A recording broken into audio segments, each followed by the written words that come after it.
ಹೊಸಪೇಟೆಯ ಚಿತ್ತವಾಡ್ಗಿ ಪ್ರದೇಶದಲ್ಲಿ ಬುಧವಾರ ಬೆಳಗ್ಗೆ 4 ವರ್ಷದ ಬಾಲಕನ ಮೇಲೆ ಬೀದಿ ನಾಯಿಯೊಂದು ದಾಳಿ ನಡೆಸಿದ್ದು, ಬಾಲಕನ ಕೆನ್ನೆ, ಬೆನ್ನು, ಕಾಲಿಗೆ ಗಂಭೀರ ಗಾಯವಾಗಿದೆ.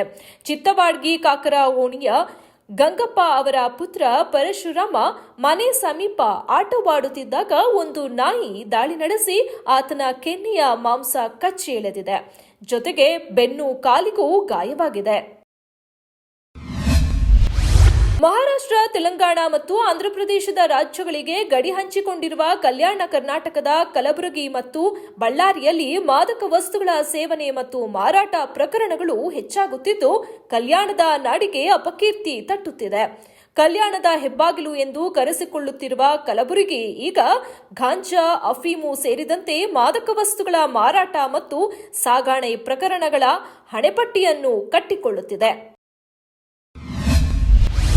ವಯನಾಡು ಜಿಲ್ಲೆಯಲ್ಲಿ ಸಂಭವಿಸಿರುವ ಸರಣಿ ಭೂಕುಸಿತದಿಂದ ಮೃತಪಟ್ಟವರ ಸಂಖ್ಯೆ ಮಂಗಳವಾರ ರಾತ್ರಿ ವೇಳೆಗೆ 150ಕ್ಕೆ ಏರಿಕೆಯಾಗಿದೆ.